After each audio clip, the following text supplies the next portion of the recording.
한국 전쟁 중이었다.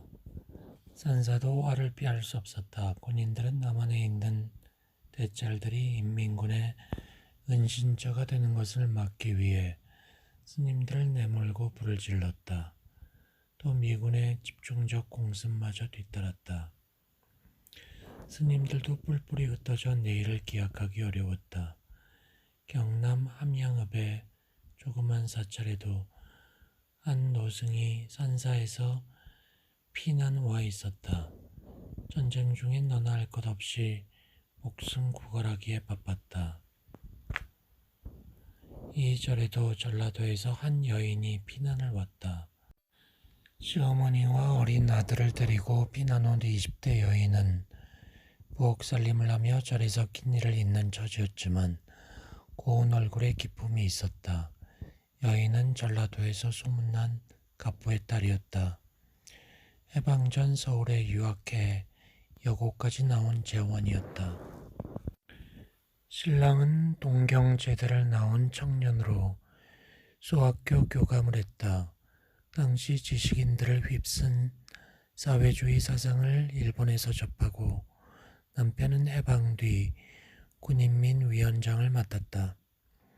그는 전쟁에서 인민군이 밀리자 지리산에 들어가 빨치산으로 저항하다가 경찰에 붙잡혔다. 여인은 전리를 내 집 일처럼 잘했다. 노승을 모시는데도 빈틈이 없었다. 노승 또한 분위기가 사람을 압도하여 마을 사람들은 노승을 존경했다.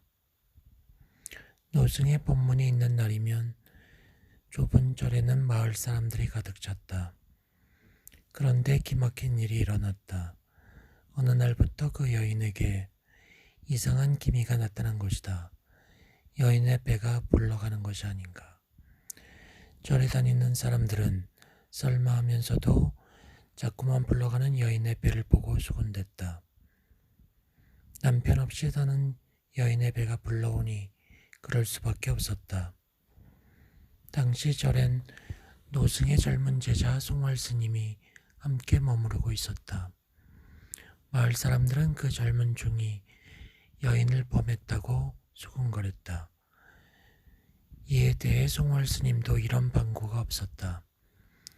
이즈음 법회가 열렸다. 법상에 오른 노승이 법당을 메운 사람들 앞에서 입을 열었다. 저 여인을 두고 말이 많은 것으로 알고 있습니다. 모든 원인은 나에게 있으므로 앞으로 법문을 들으러 오지 않을 분들은 오지 않아도 좋습니다. 여인을 임신시킨 주인공이 자기 힘을 고백한 것이다. 그 노승이 바로 혼외선사였다. 금강산 최대 사찰인 장안사에서 스님들을 가르치던 대강백이었고 우리나라 최대 사찰인 해인사에 조실을 지낸 고승이었다. 일제시대에 결혼을 허용했던 일본 불교의 영향으로 우리나라에서도 부인을 두지 않은 독신승을 찾기 어려웠다.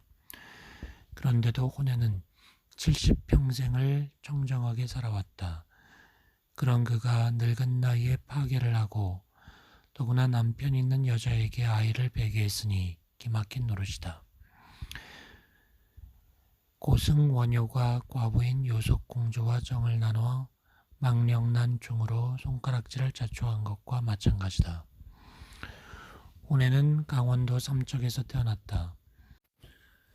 16살에 삼척 천은사로 출가해 20대에 강사까지 지낸 혼외는 그 뒤부터 참선길에 나섰다.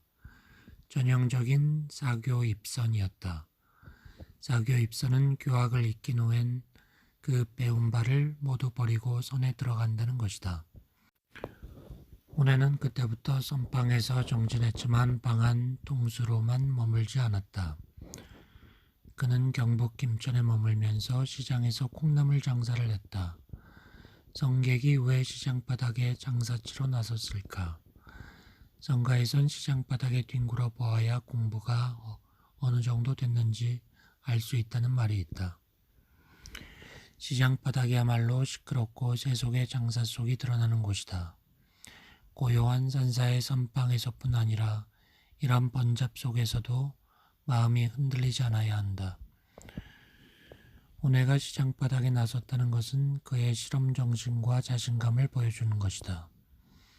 혼혜는 콩나물 장사를 하면서 화두를 놓치지 않았다. 혼혜의 일심은 외부 환경이 그의 마음을 침노할 수 없을 정도로 물샐 틈이 없었다. 그는 얼마나 화두의심에 몰두했던지 김천 시내를 관통하는 강물을 한겨울에 알몸으로 얼음을 깨고 오가도 추워하지 않았다.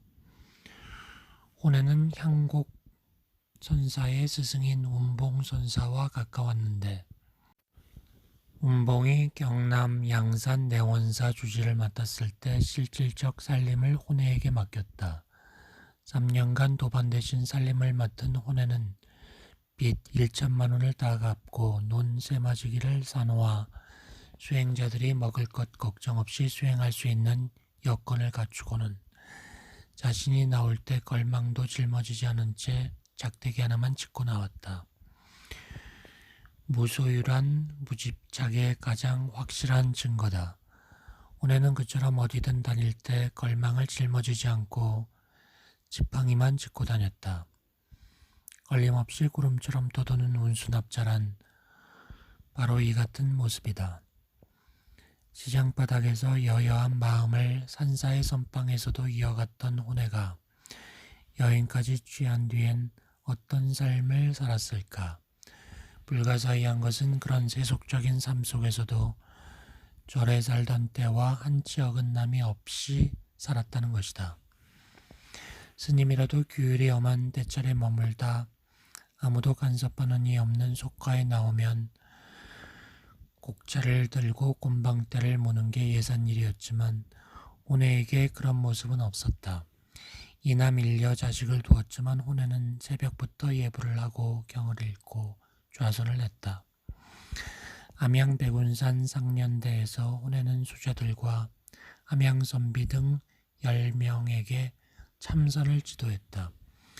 암양에서 그를 시봉한 김명호 거사도 혼혜 스님이 절에서처럼 똑같이 살았다고 말한다.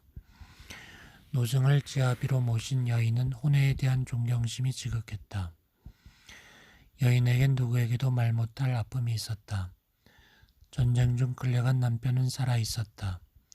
여인은 혼혜와 새 삶을 시작했지만 오늘 죽을지 내일 죽을지 모른 채 모진 옥살이를 하는 옛 남편 때문에 살아도 사는 게 아니었다. 이념 다툼과 전쟁의 와중에 기구한 운명이 된 자기의 처지도 가련했지만 옛 남편은 언제 죽을지 모르는 운명이었다. 혼혜는 여인을 딸처럼 여겼기에 여인의 얼굴에 비친 그림자를 모를 리가 없었다. 혼혜는 어느 날 쌀 30가마어치의 비용을 마련했다. 작은 마을절에서 감당하기 어려운 액수였다. 절살림을 송두리째 들인 돈으로 혼혜는 여인의 옛 남편을 구명하는 운동을 벌였다. 혼혜의 노력 덕택으로 여인의 남편이 석방되었다. 여인은 하나였지만 남자가 둘이니 여인으로서는 기막힌 처지가 되었다. 혼혜는 여인을 불렀다. 딸처럼 다정스럽게 또 엄히 타일렀다. 옛 남편에게 가라는 것이었다. 옛 남편이 석방되었으니 돌아가는 게 순리라는 것이다. 여인은 창자가 끊어지는 울음을 삼켜야 했다. 그러나 탈속한 혼혜의 출세간적 사고와 세속인의 사고가 같을 수는 없었다. 세속인에게 한 번 다른 남자에게 가서 자식까지 낳은 사람을 다시 받아들이기란 쉽지 않은 일이었다. 더구나 여인의 옛 남편은 5.16 군사 쿠데타가 나서 사상범 일제 재검거령이 내려져 다시 감옥에 가고 말았다. 혼혜의 뜻에도 불구하고 여인이 옛 남편에게 돌아가는 것은 미완으로 그쳤다. 혼혜는 함양에서 불자들에게 불도를 알려주면서 서당 훈장 노릇을 하기도 했다. 세속살이 10년이 지날 무렵 그는 다시 세속을 떠나 절에 머물 때가 많았다. 다 늙은 나이에 파괴했다는 치명적 약점이 우스갯거리가 될 만했지만 그의 선지를 아는 절에서는 그를 다시 강사로 모시기 시작했다. 그가 경북 상주 남장사에 머물 때 윗반에선 태백산 각과사 서함의 전 선원장 고우스님이, 아랫반에선 공주 항림사 오등선원장 대원스님과 구미금강사 주지 정우스님 등이 배웠다. 당대의 대강백이었던 고봉스님 문화에서 공부하던 고우는 어느 날 혼애를 본 뒤 야반도주의 남장사로 달려갔다. 작은 키에도 뭔지 모르게 당당하던 혼애의 모습이 그를 끌어당겼다. 고우는 방청소와 빨래 수발까지 자청하며 혼애를 모셨다. 가까이 지켜본 혼애는 오랜 세속 생활을 한 뒤였음에도 절집에서 한 번도 벗어난 적이 없는 승려들에게조차 볼 수 없는 완연한 스님이었다. 그의 강설은 자신의 사상을 주입시키는 다른 강사들과 달랐다. 금강경을 배울 때 고우가 첫 대목을 읽으면 이 행동만으로 부처님이 모든 법을 설에 맞췄다고 했으니 그것이 무슨 뜻이냐고 물었다. 혼애는 보통 1대1로 가르치며 학인들에게 질문을 던졌다. 이런 물음을 통해 학인의 의문을 내면으로 돌렸다. 강사보다는 선사였다. 대원스님도 그 시절 좌선을 하던 중 급작스러운 혼애의 물음에 하늘 땅이 무너지는 체험을 했다고 한다. 고우는 혼애의 당당했던 모습을 잊지 못한다. 인간이란 좀 더 나은 위치에 서면 우월감에 젖어 뽐내기 마련이고 약점이 있으면 위축되기 마련이다. 속가에 처자식까지 두어 손가락질 받는 처지였고 남에게 의지하지 않으면 살기 어려운 노구의 몸이었지만 그는 당당하기만 했다. 고우는 그런데도 그가 처자식을 뒀다는 사실이 뭔가 꺼림칙해 그분을 모시고 공부를 계속하지 못했다면서 안타까워했다. 진흙 속의 연꽃을 어디에서 찾았던가. 혼애의 강설이 맴돌던 상주 남장사 일주문 밖 노음산을 지난다. 벌써 속세인 상주 시내다. 그러나 여기 하늘 또한 노음산의 그 하늘 그대로가 아닌가.